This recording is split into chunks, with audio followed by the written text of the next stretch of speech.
Amigos, buenos días, buenas tardes, buenas noches. Bienvenidos a Charlando con Carmen Collado a través de Collados TV. En esta ocasión se encuentra una gran personalidad del mundo del espectáculo en México, productor, escritor, actor, el señor Mario Cid. Bienvenido. Gracias, Carmen, gracias por tu presentación, te lo agradezco mucho y pues aquí estoy para platicar contigo y con la gente que te sigue, que es mucha. Muchas gracias, don Mario. A ver, cuénteme de sus inicios, ¿cómo es que llega de Tampico a la Ciudad de México?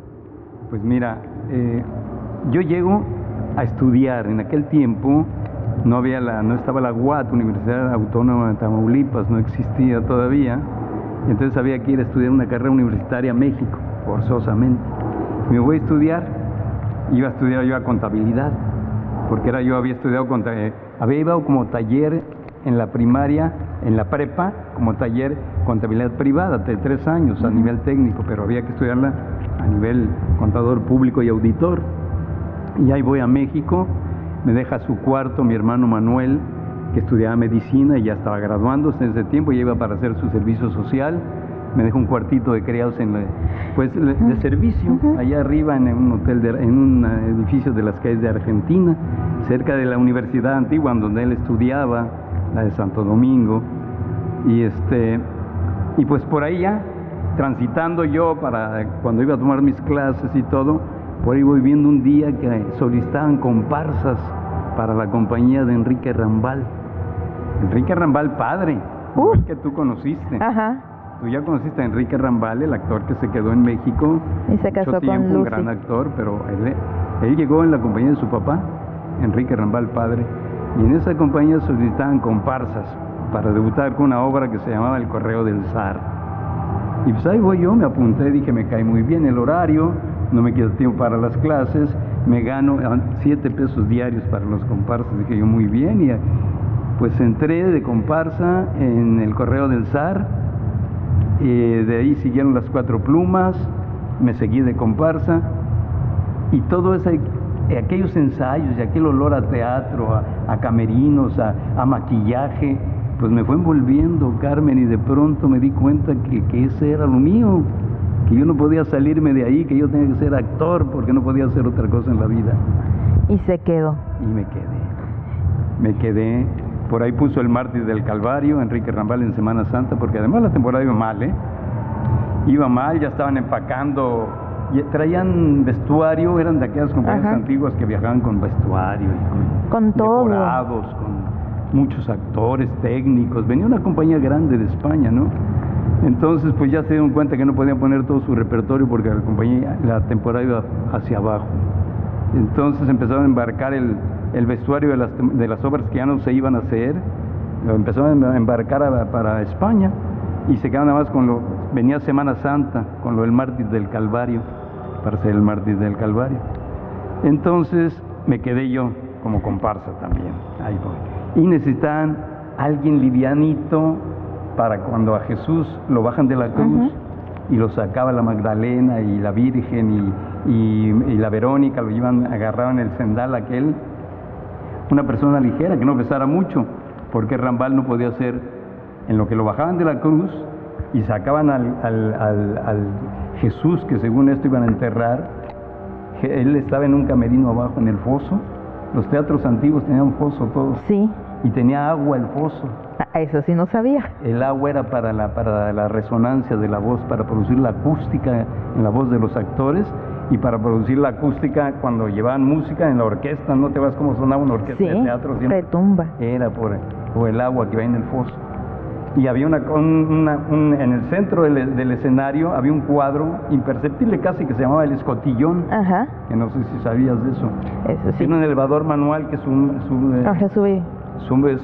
sumía o aparecía. Así es. Pues ahí era por donde yo desaparecía a la hora que lo bajaban a Jesús de la crucifixión y me metían a mí en el cendal aquel. Yo desaparecía y Rambal estaba abajo ya. Y era el que aparecía. Tenía todo el tiempo, lo que en las Sagradas Escrituras dice que fueron 3 días, ¿verdad?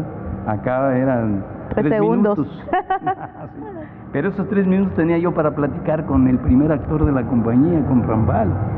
Y para mí era muy gratificante, muy emocionante platicar con aquel señor al que yo me lo bebía así entre bambalinas, me lo bebía de la actuación, de verlo, y yo era el último, entré haciendo el último de los esclavos, le llamaban el perro del imperio, cuando Pilato se lavaba las manos por haber condenado a Jesús a muerte, aplaudía así, ¡paf! Y aparecíamos los dos perros del imperio, yo con una bandeja y él con una toallita. Nunca me veían la cara.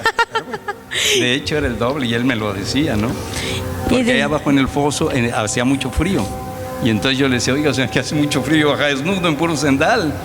Y ya mandó decir, sí, así como hablaba él, sí, chico, como no, a ver, vamos a tenerle aquí un manto a este hombre para que se cubra, pues es mi doble, decía.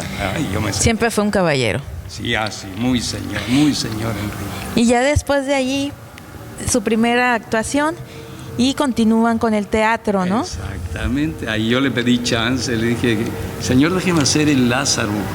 Yo veía que el actor que hacía Lázaro hacía como 5 papeles, se subía y bajaba. El Iris tenía camerinos. ¿En el Esperanza Iris? Sí, en el Esperanza Iris, ahora de Teatro de la Ciudad. Sí, ahí fue, oiga. Ahí era la temporada. Uno de los grandes teatros. Hombre, imagínate lo que es debutar en un teatro de esos. Esos teatros tienen fantasmas. Ahí han estado las blancas. Grandes personalidades. Grandes, lo han pisado, fue la sagrada que ha pisado los grandes. Y luego su primer película, cuénteme. Ya de ahí me paso, pues ya empiezo a hacer papelitos de teatro y empiezo a acomodarme en el cine y a picar piedra por aquí, por allá. Le contaba ahorita aquí a una compañera de aquí, de las actrices locales, que en aquel tiempo era muy difícil, no te hablaban fácil los actores, no te dejaban entrar, estaba muy cerrado el círculo, ¿no? Así es. Así que la primera vez que don Fernando Soler me dijo Mario Cid, yo dije, ya la hice, ya estoy adentro, ya pude romper esa barrera, ¿no? Porque una separación en Televisa, que era en aquel Televicentro en aquel tiempo, y se va don Fernando Soler con todo su teleteatro a hacer teatro a TIM, Televisión Independiente, que llega de Monterrey y se pone en el Canal 13. Y muchos actores de Televisa, por miedo a las represalias, no se quisieron ir.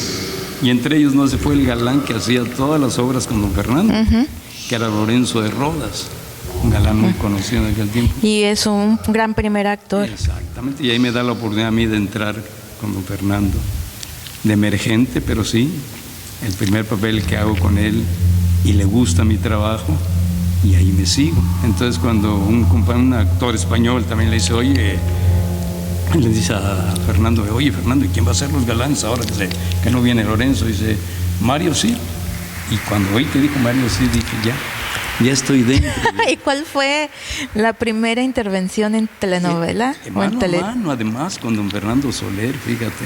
Es que es todo un personaje del medio artístico en México. No, hombre, qué va. Si yo allá en Tampico lo veía en las películas, cuando hacían la Oveja Negra y aquel Cruz Trevimor. Sí, con Pedro Infante. Qué actorazo. Y me toca estar con él, con don Fernando Soler, así, mano a mano. Y cuando en un ensayo me dice, mira, Cid, cuando aquí la cámara se vaya contigo, porque la transición de que nos tomamos una pócima y él tomaba mi juventud y yo tomaba yo me volvía viejo como él, pero no había tiempo para maquillaje. Y dice, aquí tienes que expresión corporal todo. Entonces yo a la hora de cambiar las personalidades y tomar la pócima, yo me tenía que hacer viejo, pero encorvarme ahí. Y él recuperaba mi juventud y ya podía andar con Andrea Coto, que era la bonita del cuento, etcétera. Y a la hora que estamos tomando la pócima, dice, aquí la cámara se va a ir contigo. Y yo empiezo a asumir así con un pozo, empiezo como a hablar, pero sin pronunciar palabra. Y de pronto dice, a ver, mira, después del ensayo me dice, cuando la cámara se vaya contigo, no te quedes quieto nada más, quédate como que vas pensando y como que estás hablando. Lo que yo había hecho en el ensayo. Y dije, ya lo tengo, ¿no? O sea, le gustó el ensayo que yo hice. Y sobre todo, el consejo de uno de los grandes de todos los tiempos. O sea, pueden venir actores aquí a México, pueden surgir nuevos actores, pero yo pienso que la época del cine nacional tuvo un gran semillero, unos grandes actores que se recuerdan hasta el momento, hasta el día de hoy. Sí. Y luego la televisión se empezó a nutrir de todos esos actores. Se va don Fernando Soler, se va Ernesto Alonso, se va Changuerotti. Y a propósito de Ernesto Alonso, con él hago mi primera telenovela ya. porque esos eran teleteatros. Teleteatros, que era lo que se usaba en ese momento. Exactamente. Viene la primera telenovela, la hago con Ernesto Alonso. ¿Cuál fue? La Tormenta, una telenovela histórica. Telenovela histórica que hasta el momento es una de las más aplaudidas dentro de la historia de la telenovela. Y me da el general Ignacio Zaragoza en la batalla de Puebla, con López Tarso, todas mis escenas. Y ahí me sucede una anécdota sensacional, Carmen, pero sensacional, que muy pocos actores han tenido esa fortuna, yo creo. Llegamos a los fuertes de Loreto y Guadalupe, a Puebla. Ajá. Y bueno, yo venía del cine, estaba acostumbrado que en el cine hay un departamento de vestuario. Tú vas, te mides tu vestuario, sí, y se los dejas a ellos y ellos lo transportan a Durango, a donde sea. Tú llegas al vestuario en Durango y dices, mi ropa para el Western, para el Tejano, aquí está. Ellos viajan con la ropa. Ahí llegamos en Puebla, todavía Televisa no tenía mucha costumbre de salir de locación. Iba empezando. Exactamente, y vamos a Puebla y llega y me dice Ernesto, dice, ¿dónde está el uniforme de Zaragoza? Ya me lo probé en México, le dijo. No, pero aquí ¿dónde está? Pues lo debe tener vestuario. Se quedó en México. Se quedó en México. Y ya las cámaras emplazadas, ya no había tiempo de más. La unidad crucero ya con todas sus cámaras emplazadas. Y entonces Miguel Alemán, era el coproductor de La Tormenta, le dice a Ernesto, no te preocupes, dice ahorita. Y le habla al gobernador de Puebla, que era Merino Fernández en aquel tiempo. Le habla Miguel Alemán, y de gobernador a gobernador, o de gobernador a hijo de presidente. Obvio. Se entienden muy bien, ¿no? Y le autoriza que se abra la urna sagrada, porque ahí lo dice. Mexicano, estas urnas son sagradas, las que tienen los uniformes auténticos del general Zaragoza y ropa de Maximiliano, todo ahí. Y se abren las urnas del Museo de Loreto y Guadalupe. Y le prestan el traje. Y sacan el uniforme auténtico del general Zaragoza y me lo pongo. Entonces te imaginas lo que es hacer, representar al general Zaragoza y con el uniforme auténtico. ¡Wow! No, mi problema nada más era que me enteré que había muerto de tifo y dijo... Ahí fue donde dijo, híjole, ojalá que no me haya pasado nada. Sí. Oiga, y también, bueno, hemos hablado un poquito del inicio del cine, de teatro, pero también usted fue el papá de Pedro Fernández en una de las películas 1 y 2. Sí, en La Mochila Azul. La niña de la mochila azul. La mochila azul 1 y La niña de la mochila azul 2. Fui el papá de Pedrito Fernández, de Pedrito, que ahora ya es... Ahora es Pedro. Ahora es Pedro. Ya hasta abuelo ya es abuelo, muy joven. Sí. Muy joven. Y esa película pues lo ubicó dentro de un público muy juvenil, sí, muy infantil, sí, que muchos lo han visto y dicen, me comentan, oye, ¿no era el papá de Pedrito Fernández en la película? Fíjate que exactamente así me acaba de pasar en Tampico, el mes pasado. Fui yo a Tampico y salgo de un restaurante y están los muchachos, ya ves que ahora todo el mundo trae teléfonos, ¿verdad?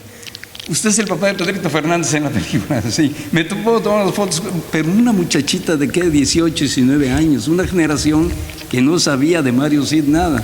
Y es que, gracias a Dios, pues podemos decir que esa película se sigue transmitiendo. Sigue pasando. Se sigue transmitiendo y con todo el éxito del mundo. Exactamente, todos los domingos la veo por ahí cada 15 días, por cualquier pretexto, que el Día del Niño, que lo que sea.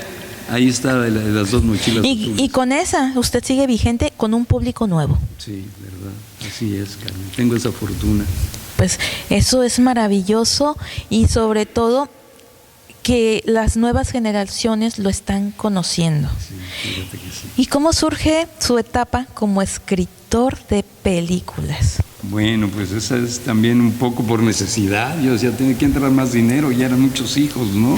Y todos iban a colegios regularcitos, ¿no? Para que la educación fuera mejor y todo.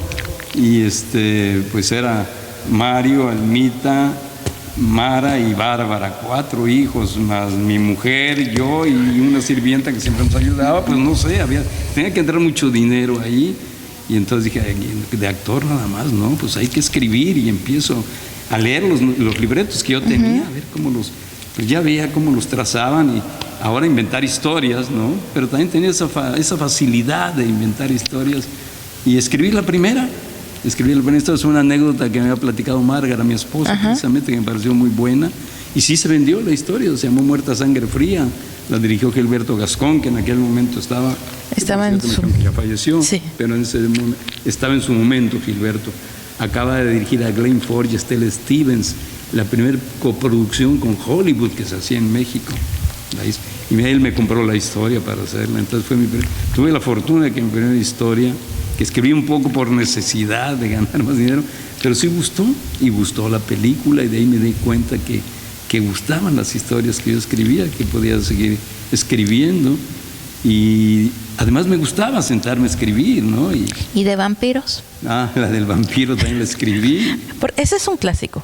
Sí, es un clásico. Es un clásico, se llama Los vampiros de Coyoacán. Sí, El vampiro de Coyoacán. ¿Qué me puede contar sobre esa historia? Es que... Sí, me encontré en una revista norteamericana, hablan de todos los vampiros. Ajá. Y dice, y solo en México puede pasar esto. Y hay una escena donde estoy yo con el otro vampiro, y me dice, primo, 2000 años sin vernos. Y me abraza, ¿no? Sí, esa historia la escribí, y por ahí también me dijeron que iba a salir una nota en que yo había condicionado que la historia con tal que me dieran el estelar. Eso no fue cierto. Ya el productor, que era Rogelio Agra Sánchez, me dijo, quiero que me hagas una película de vampiro y que tú seas el estelar. Y le dije, bueno, pues déjame escribirla. Sí, pues escríbela. Entonces la escribí, pero primero me contrataron para ser el vampiro. Ajá. Y le escribí un personaje, Germán Robles, porque yo quería que Germán Robles me diera la alternativa de vampiro, ¿no? Y le escribí un personaje, y en la película va Germán también. Y es que es el clásico, Germán Robles, sí, creo que es el mejor vampiro que hay en el mundo. Claro, sí, es que era un auténtico vampiro. Toda la vida ha sido reconocido así. Y su voz profunda. Sí. Y siempre me quiso mucho Germán, ¿eh? Siempre me quiso mucho. En la televisión tuvo una serie que se llamó Condominio. Ajá. Y me dijo, Mario, ¿por qué no te han dado papeles importantes? Yo te voy a dar un protagonista con Patricia bonita, de ojos verdes. ¿Cómo se llama? ¿Conde? Conde. Patricia Conde. Pati Conde.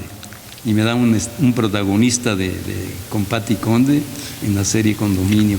Siempre me quiso mucho Germán. Patricia Conde siempre fue la dama joven, ¿no? En muchas películas. Ahí se enamoró Rodolfo de Anda de ella, llevándola de dama joven de una película. Sí, es que era bellísima. Muy bonita, muy bonita. Me ha tocado ver varias películas de ella. Como usted sabe, yo soy fanática del cine mexicano.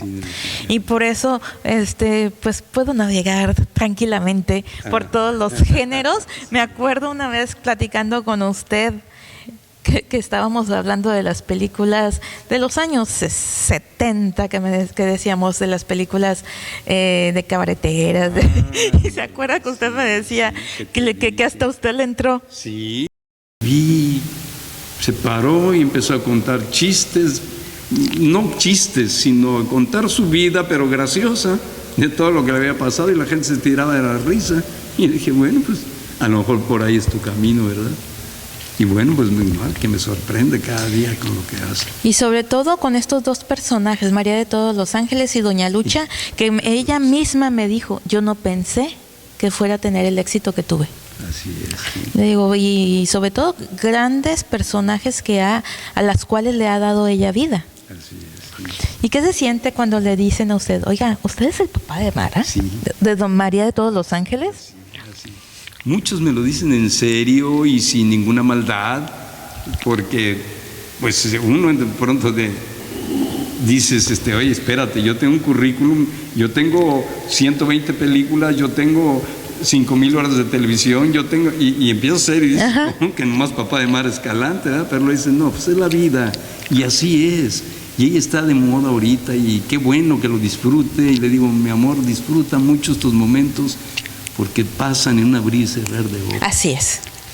No sabes qué, pero yo volteo para atrás y digo, ay, aquella película que hice con los Galindo, La muerte del soplón, donde yo enamoraba a aquella gringa, y si yo lo hubiera hecho mejor así, y quieres arreglar las cosas que ya no tienen remedio, ¿ves? Pero bueno, toda época fue buena, todo momento, todo llega en su momento en este negocio, Carmen, ni antes ni después. Entonces le digo, disfruta mucho tu momento, mi amor, porque no sabemos cuándo llegue una más jovencita, con más talento, Y adiós, Mara Escalante. De manera que disfrútalo mucho. Que lo disfrute y que aproveche este momento en que todos queremos ver a María de todos los Ángeles, sí, y todos los personajes que vienen alrededor de ella. Sí, sí, sí. Don Mario, pues con usted siempre tardo horas. Es que, amigos, no es la primera vez que charlo con don Mario. Tengo la fortuna de conocerlo desde hace ya algunos años. Y es sentarnos a platicar por horas de la historia del cine, de la televisión, del teatro. Me platicaba una anécdota, Carmen, decía, era yo una chamaca de secundaria y nos juntábamos todas las chamacas de secundaria a ver qué seguía al día siguiente. La telenovela. El cual fue La Traición. La Traición. Con Gonzalo Vega y Elena Rojo. Sí. Donde yo hacía aquel hombre enamorado de Susana Alexander. Susana Alexander enamorada de él, un pintor francés que se llamaba Jean-Louis. Así es, y nos poníamos y lo comentábamos en el colegio el día siguiente. Oyes, ¿viste la telenovela? Sí. Entonces, era una gran fantasía para todos nosotros ver esas telenovelas. Y que decíamos, wow, los galanes, las muchachas jóvenes. Y de pronto, un día, nos vemos sentados frente a frente. No, y todavía se acuerda que me dice Mario, te voy a presentar a mi papá. Y volteo y le digo, ¿él es tu papá? Sí, es que yo lo veía en la telenovela. Y me dice, ¿a poco? ¿Tú la ves? Sí, yo lo veía y me sé el nombre y todo lo que hacía. ¿Se acuerda que hasta le comentaba? Es la magia de la televisión y del cine, que no sabes dónde, en cualquier lugar. Un día en un aeropuerto allá lejanísimo, por Argentina, bajo y tenía un enlace con otro avión. Y me dice, Mario, sí, que usted por aquí. Era de Panamá, no sé dónde, pero donde menos piensas, donde quiera te conocen por eso, por la televisión, el cine, y es muy bonito porque finalmente para eso trabajas, para ser un poco popular, un poco conocido. Y sobre todo que se divierte, lo goza. Exacto. Y ahorita pues está disfrutando también el éxito de sus hijos y de sus nietos. Exacto, así es. Porque Kathleen, pues ya ahora que es su nieta que está escribiendo teatro. Y está escribiendo teatro y fue a hacer un diplomado ahorita a México. Va bien, mi nieta. Y aquí ya presentó una obra de teatro, también presentó en Veracruz. Entonces, ahí está la semilla que usted sembró. Qué bueno, ¿verdad, Carmen? Y es tan bonito esto, como tú dices, aquella película que hice con Sacha Montenegro. Cuerpo prestado. Nos tenemos que dar tremendo beso y después del beso, cuando dicen córtala, se me queda bien y dice que todavía nos paguen por esto. ¿Y esa película se filmó en Mazatlán? Sí. Con María Sorté también. Acaba de pasar, ¿verdad? Yo la acabo de ver por ahí. Lo recuerdo porque cuando la filmaron yo vivía en Mazatlán. ¿Sí? Y unas compañías, tenían que haber dos muchachas que tenían que remar. Sí. Y esas muchachas fueron unas chicas que estuvieron conmigo en el colegio de Mazatlán. Se hicieron muy amigas de Galeardo y mías, ellas dos, fíjate. Sí, entonces. Una de ellas hacía la escena, doblaba a María Sorté cuando cae al mar. Así es, y la otra a Sacha. Se hicieron muy amigas de Juan Luis Galeardo, aquel galán. Sí, que español, sí. Que hizo creo que una telenovela aquí en México, que se llamaba, ¿cómo se llama? Se me va ahorita el nombre. Sí, con Marga López. Con Marga López. Tuvieron un roce por ahí, Marga dijo, no, este señor no, y yo no podemos estar en el mismo foro. No, sí, hizo aquí creo que también ahí salía Victoria Rufo. Sí, de ahí ya no me acuerdo más, me acuerdo que sí, mira que Marga era bellísima persona, se va bien con todo el mundo. A mí me tocó entrevistar a doña Marga López en este mismo teatro de la ciudad, cuando vino con la puesta en escena Sorpresas. Es más, ayer estaba platicando con mi esposo y le digo, es que estaba Olivia Bucio, venía Susana Zabaleta, venían otras dos actrices y me dijeron, escoge, ¿entrevistas a ellas 4 o a doña Marga López? Le digo, pues no me dejaron mucho que escoger y dije, doña Marga López. Y sí, me tocó entrevistar a doña Marga López. Era un tesoro hablar con ella, tenía anécdotas, sabía mucho del cine. En fin, era fue una entrevista, creo que de las más largas que he hecho. Sí. Creo que fue de 1 hora y media. Fíjate. Venía, si más no recuerdo, venía su hermana también, que era la persona que la acompañaba. Siempre la acompañaba, Mari. Sí. Sí, venía con ella y fue en uno de los camerinos de este hermoso teatro de la ciudad, aquí en La Paz. Pues qué hermoso, fíjate, aquí estamos recordando a Marga. Doña Marga. Hice las máscaras. Es lo que le iba a decir, que usted también hizo una película con ella. Sí, hice las máscaras, donde yo hacía un periodista así muy quebradizo, muy finito, y le encantaba, como así, estaba feliz, porque yo así, me decía, dime la verdad que te estás inspirando en Ernesto Alonso? Pero yo tenía que decirle que no, porque precisamente producía la novela Ernesto Alonso. No podía decir que sí, pero sí me inspiraba en Ernesto. Yo me fijaba mucho cómo fumaba Ernesto. Se ve, ya sabes, era... Sí, y sobre todo que Ernesto Alonso, pienso que tenía mucha visión para la telenovela. Sí. Uf. Unas grandes telenovelas como El Maleficio. Sí, ya sabes cómo proyectó Gentes al Estrellato. Y tenía sus actores. Porque casi, si vemos todas las telenovelas de don Ernesto Alonso, casi siempre trabajaba con los mismos.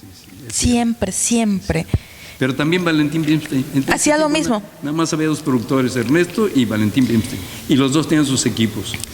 Y el que trabajaba en uno, o los que trabajábamos en uno, no trabajábamos en el otro. Así es, pero Valentín Pimstein era más cómico, yo siento, ¿no? Sí, sus telenovelas eran de otra forma, pues tenía muchas infantiles, él hizo, creo que Mundo de Juguete. Sí, él produjo Mundo de Juguete, hizo en otras telenovelas con Verónica Castro. Y Ernesto era más clásico. Sí. Él se iba a la clásica telenovela de llorar, de sufrir, María, la que llega, la que triunfa. El blanco y negro con la Lupita D'Alessio, y casi siempre las de don Ernesto Alonso eran las estelares en la noche. Sí, llevaba el horario. El horario estelar. Entonces fueron los grandes productores con los que, yo crecí viendo esas telenovelas. Y usted tuvo la fortuna de trabajar con don Ernesto Alonso. Ernesto Alonso, y dirigido por Raúl Araiza, que le dirigió. Que en paz descanse. Sí. Pues sabe que Raúl Araiza filmó una película aquí en Baja California Sur, Guerrero Negro, y fue estrenada aquí en lo que era antes el Cinema La Paz. Sí.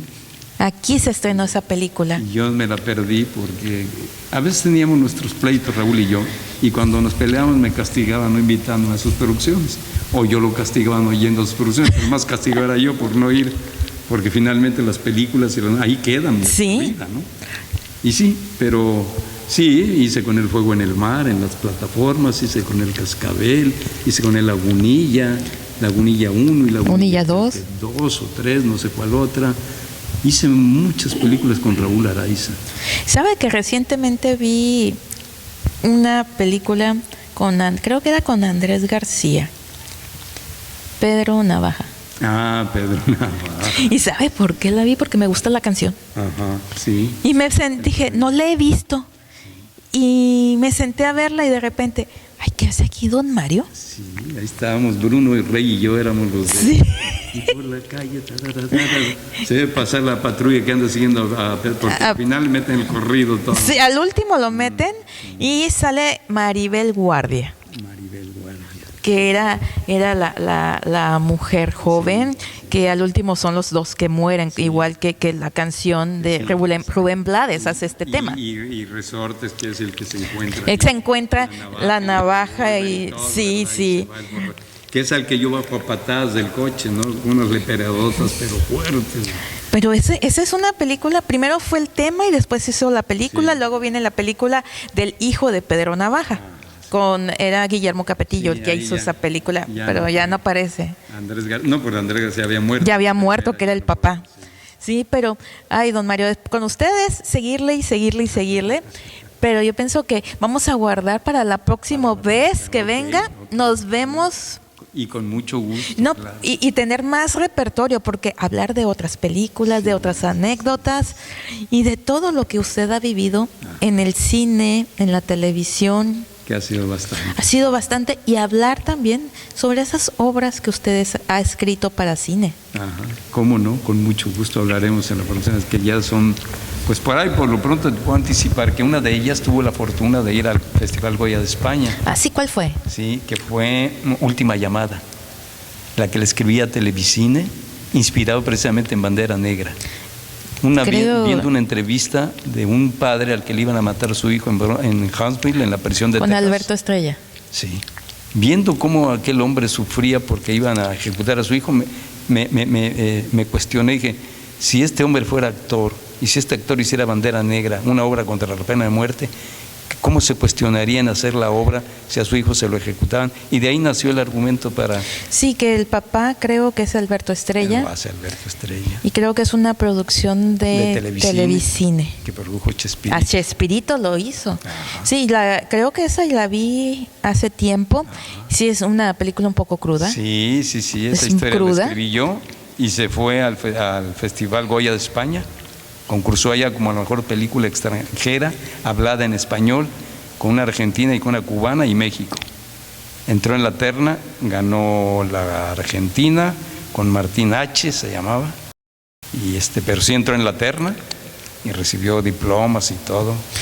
Pero es una excelente película esa. Curiosamente, Alberto Estrella tiene un hermano que vive aquí en La Paz. ¿Sí? Sí, Alberto constantemente anda por aquí, ya es como su casa La Paz. Igual que con usted, que constantemente vienen, ya quieren descansar y se vienen a La Paz. Ya soy como aquí como de casa. Sí, soy de casa que ayer cuando presentaron a todos los invitados, a mí ni me pelaron. Porque no, él ya cada año viene. Viene cada 3 meses, ¿no? Así. Y vamos a la casa de Mario y ahí está. Y ahí está, sí. Vamos a la playa y ahí anda. Y vamos al centro y anda caminando por el malecón. Sí, ya es parte de aquí, de Baja California Sur.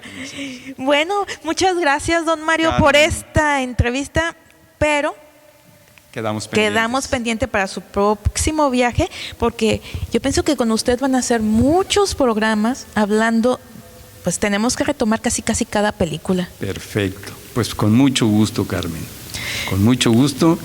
Tú me lo pides, yo estaré, y para este público hermoso, muchas gracias. Mi adoración siempre. Bueno, amigos, ha sido todo por hoy. Me despido de ustedes y los espero en la próxima en Charlando con Carmen Collado. Buenos días, buenas tardes, buenas noches.